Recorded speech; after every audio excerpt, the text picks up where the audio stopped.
as we know, there was an escape that occurred on Saturday in Hinds County in Mississippi, where four inmates escaped from a facility there in that county.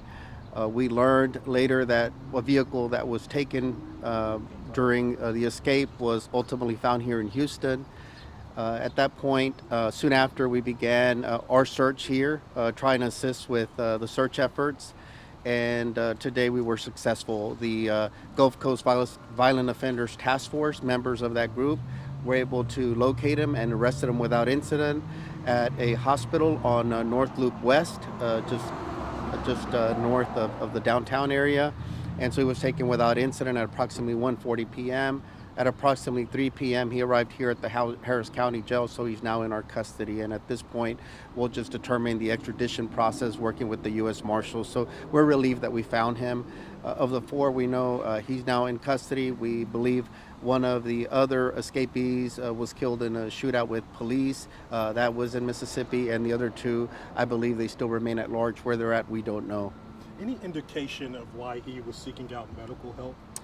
Not sure. That'll probably be something the U.S. Marshals can address. I really don't know his medical condition.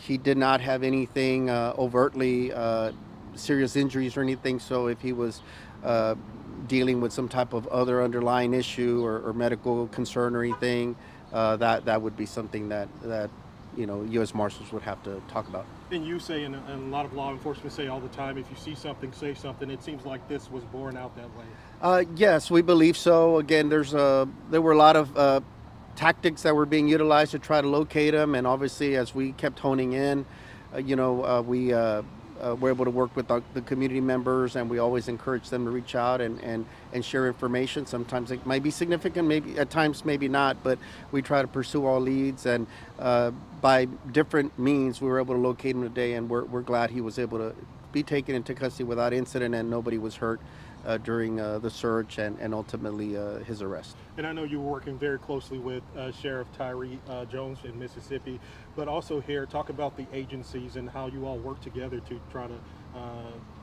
do this.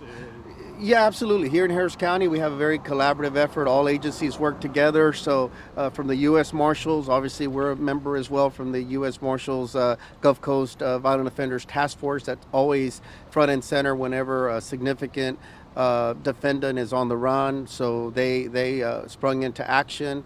That's a collaborative team. I believe the lead member, again, they come from different agencies, and so we're just glad an arrest was made and law enforcement was able to, once we got on the ground here and started activating things, he was taken into custody fairly rapidly, and so we're glad again that it's over and that no one was hurt here in our community. Yeah, without incident. Thank you so much, Sheriff. Thank you so much. Appreciate it.